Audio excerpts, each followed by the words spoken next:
What a headshot! What a head! How's it, guys? This is Dayvy, FPL, and welcome back to the Fantasy Premier League video here on my channel. Now in this video, I'll be taking you through my team selection for the upcoming Game Week 26. So return to normality for Game Week 26, no double Game Week unfortunately like 24 and 25. But let's hope that it's still an absolute banger and has a whole bunch of jam-packed goodness. Now in this video, I'll be taking you guys through a quick review of how Game Week 25 went, as well as how Game Week 26 is looking with my team selection, and then a transfer plan which is largely going to revolve around the fact that I want to take Arnie Slot out for another manager. We went over a couple of options in the Ultimate Guide yesterday, so let's see who I landed on for the Game Week 26 deadline. And just a reminder, the deadline is going to be happening on Friday evening. A very easy way to stay reminded is just have notifications on for my channel, as I'll be doing a deadline stream right up before the deadline, and that'll be a reminder. So if yeah, I see you guys there, but otherwise enjoy Game Week 26. Getting back to this video, if you guys want to see my team selection, sit back, relax, let's get right into it. Now I'm actually having to record this on Wednesday evening, I know, terrible, before the Liverpool vs Aston Villa game, and therefore Game Week 25 hasn't concluded yet. Now the reason for this is unfortunately with the work schedule and the Friday night deadline, I'm a little bit pushed for time, but don't worry, you guys don't have to wait long for that rank update. That'll be coming in the deadline stream on Friday.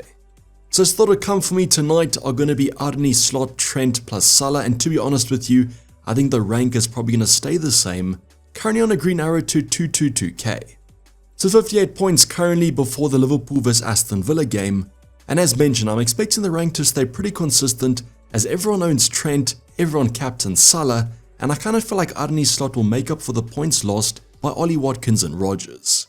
But who kind of knows what's going to happen in FPL at the end of the day? Anything can happen, so I'll update you guys in the deadline stream coming up on Friday as mentioned. We can do a quick review of how the rest of the team went, starting off on the bench. João Pedro, the big news, he was benched in this fixture, and therefore might be safe to assume that he's lost his position. A little bit of a worrying factor there before Southampton away, you definitely want him for that game, but if he isn't even going to start, pretty kind of useless. Then Mikalenko, Greaves both lost their clean sheet in their respective games, and Fabianski has been dropped for Areola. Now Raya between the sticks netted us an extra bonus point, taking him to 7, added to the clean sheet that Gabriel also kept. So pretty happy that I had this Arsenal double up. Double Game Week 25 wasn't the best for clean sheets, so to get one of the only ones with Arsenal with the double up, I'm pretty excited. Then was super disappointed with Munoz, even though he conceded 2 goals to Everton. His attacking threat was also pretty bad, and I was kind of just hoping for a haul as this was a kind of easier fixture. So it's been pretty disappointing since bringing him in a few weeks ago, and the Crystal Palace fixtures do get a little bit tougher and then they blank in 29. And also added to this was the fact that Trent got 6 points. I'm expecting him to start tonight against Aston Villa, and that's just extra bonus because I wanted him for the Wolves fixture. Then go on to the midfield department with Mo Salah. He was our highest performer currently, can add to it tonight against Aston Villa, but at the end of the day the effective ownership is so high the gains aren't going to be there. But he did outperform Cole Palmer in Bumo, Semenyo plus Eze, all of them blanking except for Semenyo who got an assist plus a yellow card. Now Chelsea and Cole Palmer at the moment aren't looking that great. If Chelsea were on form and Cole Palmer looked slightly better, we might actually have a Camsey debate for Game Week 26. That's not the case though, and unfortunately with Jackson out, Nkunku doesn't look fantastic, so I'm slightly worried about Cole Palmer in my FPL team. Then Mbumo just keeps on disappointing. This was an easier fixture, Brentford won, but he didn't score, and is actually pretty quiet in this fixture. Then with Eze as well, was benched, came off at half time since Crystal Palace were trailing. But what made me quite worried was the Glasner comments after the fixture about the fact that he's not back to full fitness. Now I know he just came back from injury, full fitness is kind of different things. The fact that he can only play 45 minutes though is slightly worrying, and that's how I'll talk about in my transfer plan later on. Then with Semenyo was one of the lower performers out of the kind of Bournemouth midfielders, at least he got an attacking return though. Then finally up front, blanks from Isaac plus Visa, very disappointing. More on the Visa side though, as Isaac had Man City. Just don't really know what's happened with these kind of Brentford players. I might have broken them, as the fixtures have been easy, they just haven't been getting FPL points. So looking at the whole game week holistically, it's actually pretty impressive that I'm on a green arrow, as most more options ended up blanking. I guess the Arsenal clean sheet came in clutch, also the fact that I'm on a chip, the assistant manager. Getting a red arrow on a chip is pretty disheartening. I don't think the rank is going to change much as mentioned though. Let's see what happens tonight though. And stay tuned to my deadline stream for any updates if something massive happens in this fixture. In the comments down below though, I want to see how you guys did. How is Game Week 25 going when you guys are watching this video? The game week has concluded. So let me know what your final points were as well as your final overall rank. Now before we go over my transfer plan, I want to give you guys the context of my current team selection, as if my starting 11 does look okay, that's why I'm fine using a transfer on my manager. Now I do only have one free transfer and 0.0 in the bank. Luckily Arne Slot's the most expensive manager in the game. Now that Man City fixture, I just don't feel like it has the highest ceiling. Yes, Liverpool are probably favourites to win this one, but there's a big risk if they do draw or lose it.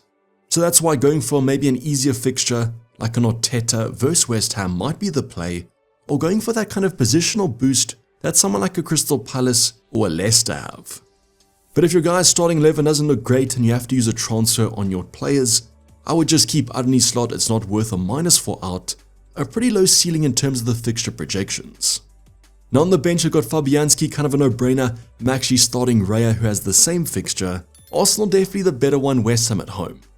Now João Pedro, if he does start this one, will be quite bad if he's on my bench, but with the current form and the current Brighton lineups, I'm pretty sure that he's going to be benched yet again.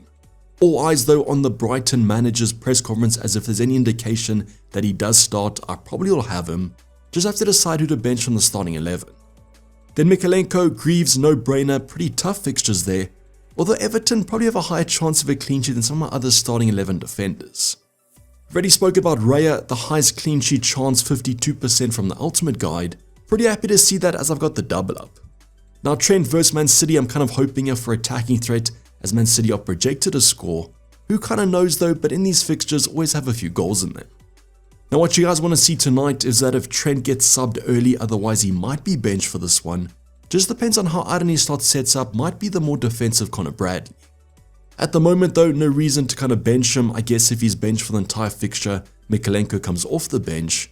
And as mentioned, Everton's defensive chances are actually pretty okay. Then I've got that double up Gabriel once again, very good fixture, highest projected clean sheet odds, and obviously always has that attacking threat.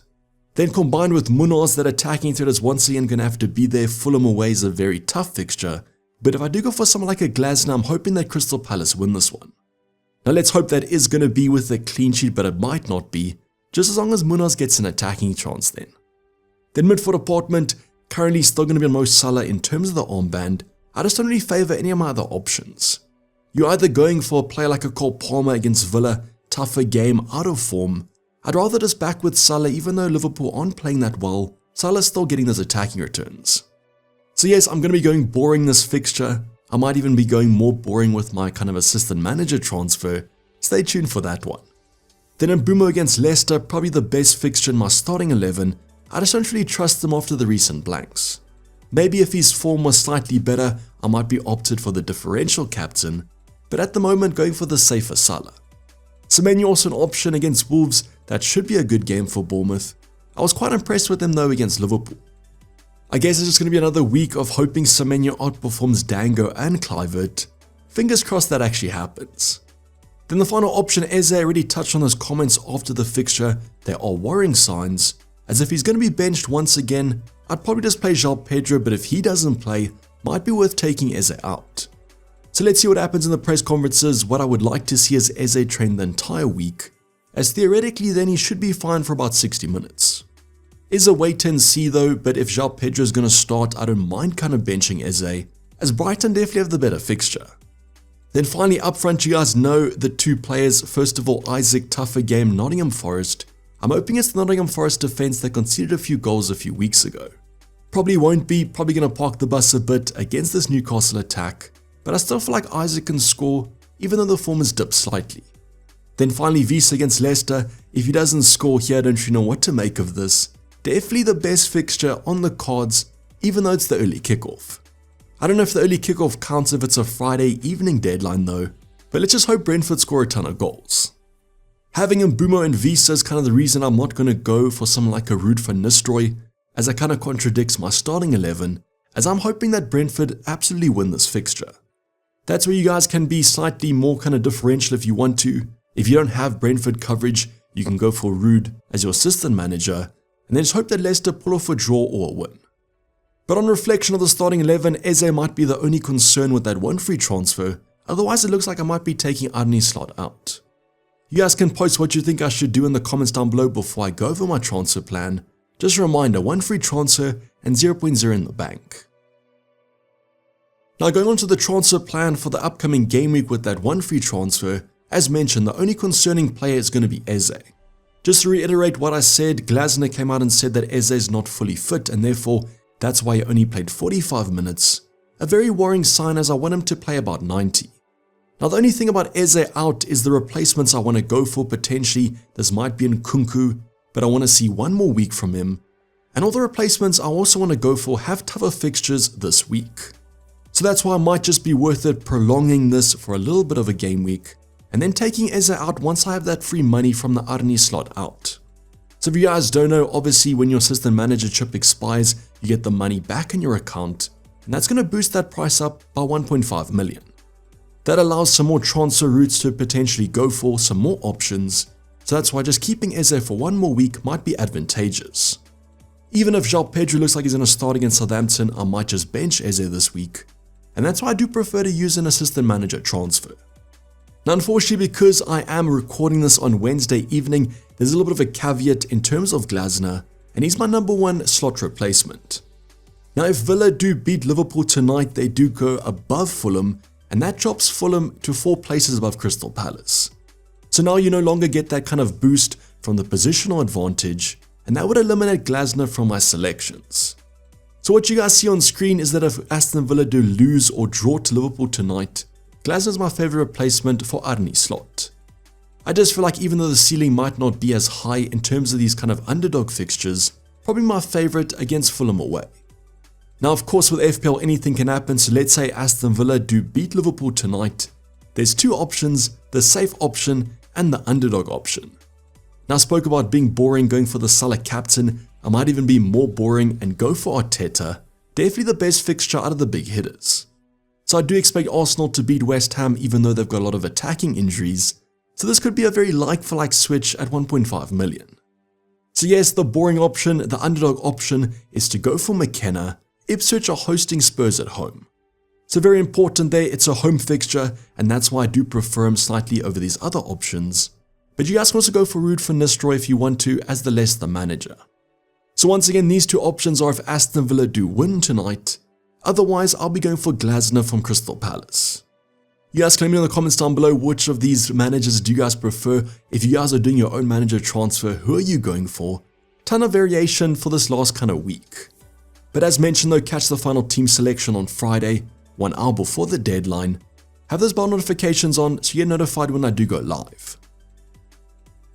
This is basically our video guys. Hope you guys did enjoy it. Please don't forget to like it and subscribe if you haven't subscribed yet. Hopefully I see you guys at the deadline stream, otherwise catch me on Twitter, link in the description, also in my Discord server. But for the time being, I'm signing off, it's been Dayvy FPL and I'm out, cheers, bye.